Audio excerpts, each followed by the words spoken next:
I retired as a Lieutenant Colonel, United States Marine Corps, in 1 August 1983.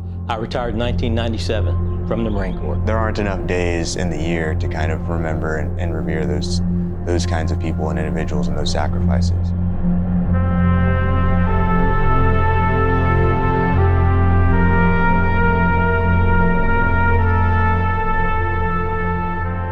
They were drafting everybody as privates, and I decided to go to OCS and then join the Marine Corps, of course, the #1 service. And then I got in for 3 years. I loved it, and then I stayed for 22 years. I've been here for 44 years now. Since I retired, I did a lot of contracting work supporting the Marine Corps logistics mission out here. I am proud to say that I had a son go in, and he's a retired Lieutenant Colonel of the Marines. He did 24 years. Now, I got here in August '79, and I've been very supportive of the mission. And 2 colonels decided that we need to recognize Bob some way. Of course, obviously they couldn't put my name, so they put a restriction. Retired officer, 5 foot 6 inches or less. So that eliminated a lot of my competition. So. My son, by the way, is 6 foot, and I told him he could visit, but he couldn't park in that spot. I'm glad that this new generation's coming along. I'll be honest with you, I'm not too sure, but when I get around them and see how they are, I thank them for their service, and I'm so happy that they're following behind it, taking care of the Marine Corps that I knew. It's hard to describe. It's just I'm so proud of the country and of all of our military, and it's like I think we all should give back something. And the best way to give back to our country, I thought, was continuing to serve in one of the armed services, particularly the Marine Corps, obviously. I think that Veterans Day is just about honoring everything that we kind of take for granted sometimes. All of the things that we get and receive from this wonderful country, but also from working with these stellar individuals that we get to work with some days. Every war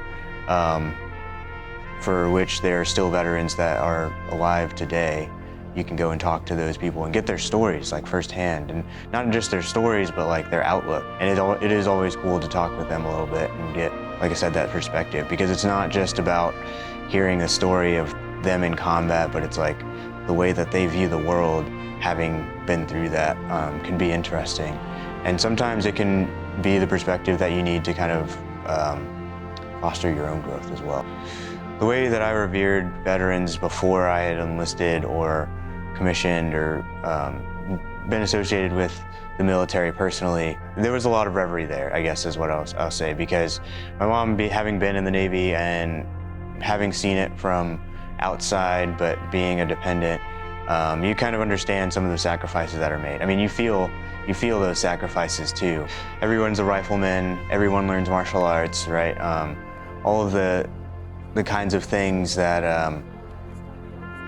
make it so that even if you're in a supporting establishment, there's always an opportunity to feel like you're a part of the larger picture, always getting ready for the next thing. I mean, it wasn't just the 03s, the warfighter professionals out there when we were in Iraq and Afghanistan. They were also supporting establishment MOSs that were out there because it just kind of the needs of the Marine Corps, right? We have, as a Marine Corps in general, all throughout history, have kind of been the force that does more with less.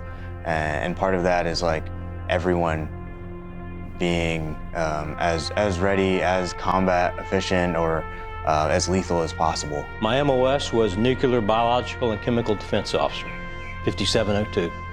And I was a Chief Warrant Officer 5 when I retired. I was a Director of Operations for 9 years.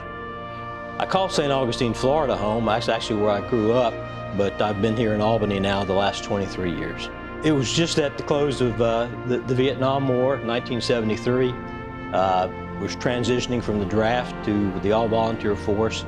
I'd finished high school and took a little bit of college, but that wasn't for me, and I was honestly just looking for an opportunity to gain some sort of skill or trade that I could take into the civilian world. Never intended to stay more than 3 or 4 years. I like being around Marines, and I like the opportunity to come out and interact with both the older retired Marines as well as those who are serving today. I think back veterans, whether it was from the Revolutionary War all the way up to today, you know, they say that only 1% of the population of the U.S. serves in the military, and even less, I assume, in the Marine Corps. It is to be a part of a very select group, a part of a group that's dedicated themselves, sacrificed, many of the ultimate sacrifice, and it's just to be a part of that group and to serve and protect this great country of ours.